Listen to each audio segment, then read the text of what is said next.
Ya, itu adalah informasi dari Kejaksaan Agung, pemirsa, di mana dugaan korupsi tata kelola tambang di Kalimantan Tengah. Kita akan informasi berikutnya, ini mengenai klarifikasi. Ya, ketika tuduhan, pemirsa, tuduhan keji hadir, apalagi sudah sampai ke polisi, rasa-rasanya bukan klarifikasi di media sosial yang lagi dinanti. Klarifikasi lagi. Padahal klarifikasi terbaik justru dengan datang dan ikuti proses hukum yang berlaku. Karena publik berhak tahu, benarkah tuduhan di balik jubah itu fitnah yang keji atau jangan-jangan memang itu yang terjadi. Media sosial dihebohkan lagi dengan kabar dugaan seorang pendakwah yang terlibat pelecehan seksual di mana korbannya merupakan murid didikannya. Apakah perlu klarifikasi di media sosial?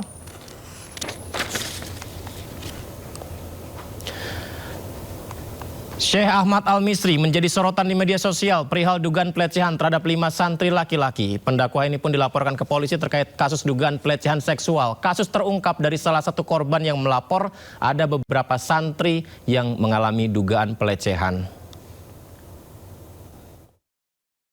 Ketika dalam satu peristiwa itu dengan mengatakan kok begini Syekh, ada dua hal. Pertama, Rasulullah aja melakukan hal ini dengan Ali bin Abi Thalib. Itu yang membuat kami tidak bisa menerimanya. Itulah yang mungkin para guru-guru juga ingin melakukan apa yang sudah dilakukan. Itu ya. Terus yang kedua, ada beberapa korban yang diajak menyaksikan tayangan yang tidak baik. Setelah itu, kok nonton ini? Jawabannya, kalau Imam Syafi'i ada, dia juga pasti nonton ini gitu. Itu ngeri sekali, ini sama sekali tidak diterima. Ya, namun tuduhan-tuduhan yang dilayangkan ke pendakwah Syekh Ahmad Al-Misri ini dibantah dalam bentuk klarifikasi di media sosialnya. Tuduhan ini dianggap belum menunjukkan bukti yang membenarkan adanya pelecehan seksual terhadap 5 santri tersebut. Bismillahirrahmanirrahim. Alhamdulillah, wassalatu wassalamu ala rasulillah wa alihi wa sahbihi wa man wala. Saudara-saudaraku, dalam Islam kita diajarkan untuk tidak mudah menyebarkan setiap berita yang kita dengar tanpa kita cek terlebih dahulu kebenarannya. Allah Subhanahu wa taala berfirman, ya ayyuhalladzina amanu in ja'akum fasiqun binaba'in fatabayyanu an tusibu qauman bijahalatin fatusbihu ala ma fa'altum nadimin. Wahai orang-orang yang beriman, jika datang kepada kalian seorang yang membawa berita, maka telitilah kebenarannya agar kalian tidak mencelakakan suatu kaum karena kebodohan lalu kalian menyesal. Dan Allah Subhanahu wa taala berfirman, wala yajrimannakum syana'anu qaumin 'ala alla ta'dilu i'dilu aqrabu littaqwa. Janganlah kebencian kalian terhadap suatu kaum membuat kalian tidak berlaku adil karena itu lebih dekat kepada takwa. Rasulullah SAW bersabda, cukuplah seseorang dikatakan berdosa ketika dia menceritakan semua yang dia dengar. Dan Nabi dalam hadis yang lain mengatakan, cukuplah seorang dianggap berdusta ketika dia menyampaikan semua yang dia dengar. Ini klarifikasi saya kepada seluruh kaum muslimin muslimat yang berada di Indonesia dan di wilayah-wilayah lainnya. Saya Ya, atas klarifikasi tadi, pemirsa, Habib Mahdi Al-Atas menegaskan Ahmad Misri sudah menjadi tersangka dan harus segera menghadap ke Mabes Polri, sehingga sudah tidak perlu lagi memberikan klarifikasi. Segera ikuti proses hukumnya. Saya menginformasikan bahwa saudara Sam Ahmad Misri sudah menjadi tersangka. Jadi tidak perlu lagi klarifikasi. Silahkan menghadap Mabes Polri untuk tindak lanjut kasus yang dilaporkan pada tanggal 28 November 2025. Terima kasih. Wassalamualaikum warahmatullahi wabarakatuh. Terima kasih masih bersama kami di Sindo Prime. Pemirsa, kita akan langsung melihat perkembangan terkini dari Kejaksaan Agung berikut ini. Salam kebajikan.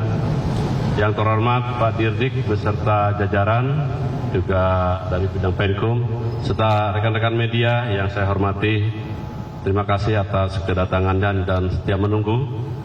Rekan-rekan media, ingin kami sampaikan pada kesempatan malam ini, setelah tim penyidik Kejaksaan Agung Gunung Bundar melakukan pengembangan dan penyidikan dalam perkara tindak pidana korupsi, dugaan penyimpangan dalam pengelolaan pertambangan PT AKT di Kabupaten Murung Raya, Kalimantan Tengah pada tahun 2016 sampai dengan tahun 2025, setelah melakukan serangkaian penyidikan melalui keterangan saksi dan alat-alat bukti yang ada, kurang lebih saksi yang 45 orang lebih dan ahli, di mana pada malam ini tim penyidik telah menetapkan kembali 3 tersangka dengan inisial HS, BJW, dan AZM. Bagaimana duduk perkara dan kronologisnya, di samping kita ada Pak Dirdik. Waktu dan tempat kami persilakan. Terima kasih Pak Kapus Penkum. Selamat malam teman-teman semua. Jadi kami sampaikan pada hari ini, Kamis tanggal 23 April 2026, tim penyidik pada Jampitsus melakukan pengembangan dalam perkara dugaan tindak pidana korupsi, penyimpangan dan pengelolaan pertambangan PT AKT di Kabupaten Murung Raya, Kalimantan Tengah. Untuk itu kami menetapkan tersangka sebanyak 3 orang pada hari ini, 3 orang. Yang pertama, tersangka HS. Ini adalah selaku Kepala Kantor Kesah Bandaran dan Otoritas Pelabuhan atau KSOP Rangga Ilung, Kalimantan Tengah. Pada intinya, tersangka HS ini selaku Kepala KSOP Rangga Ilung memberikan surat persetujuan berlayar kepada PT MCM dan perusahaan lainnya, padahal tersangka HS mengetahui bahwa dokumen lalu lintas kapal yang memuat batu bara tersebut adalah milik AKT, ya, yang dijual menggunakan dokumen yang tidak benar. Oleh karena itu tersangka tersebut juga menerima uang bulanan secara tidak sah dari perusahaan yang terafiliasi dari tersangka ST yang merupakan BO dari PT AKT, sehingga tersangka tersebut tidak melakukan pemeriksaan laporan hasil verifikasi dari Kementerian SDM sebagai syarat terbitnya surat perintah berlayar. Sehingga pada saat itu, kalau seperti yang kita ketahui bahwa izin tambang PT AKT itu sudah diterminasi pada tahun 2017, sehingga selama itu tidak ada lagi pengawasan dari tempat lain, ya. Yang ada di situ adalah KSOP. Kemudian yang kedua, tersangka BJW yang menjabat selaku Direktur PT Asmin Kualindo Tuhub atau PT AKT, bahwa tersangka tersebut menjabat selaku Direktur PT AKT bersama-sama dengan tersangka ST yang sebelumnya selaku BO PT AKT yang merupakan kontraktor penambangan batu bara yang didasarkan pada PKP 2B yang sudah diterminasi sejak tahun 2017.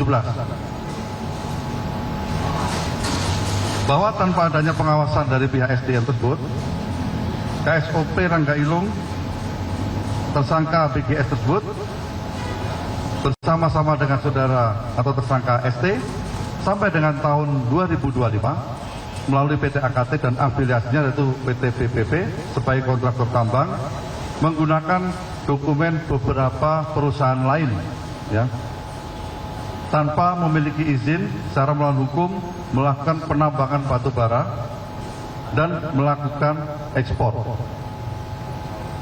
Kemudian yang ketiga, tersangka HZM selaku General Manager PT OOWL Indonesia.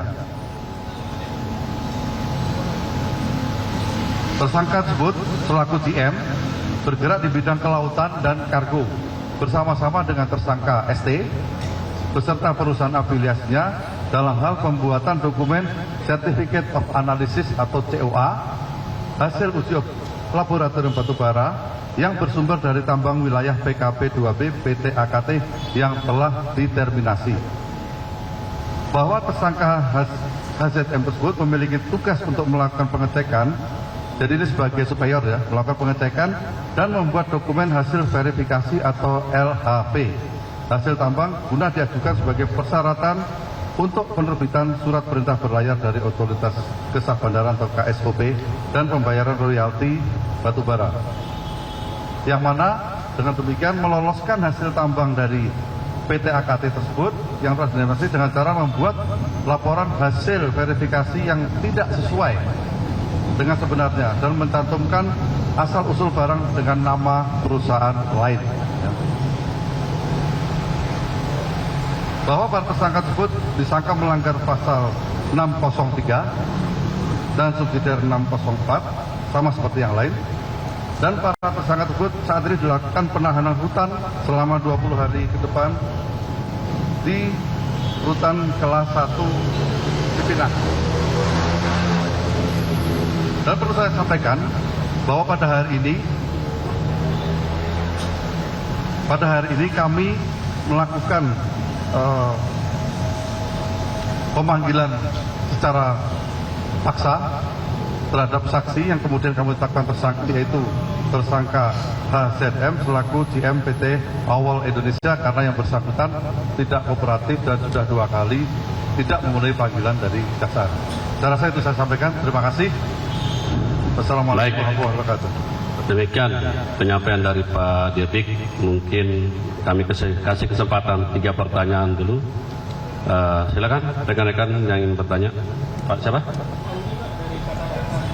Anggi, silakan. Tersangka yang kepala Kesah Bandaran dan kepala KSOP dia menerima uang bulanan ya Pak. Itu kalau boleh tahu menerima uang bulanannya dari kapan?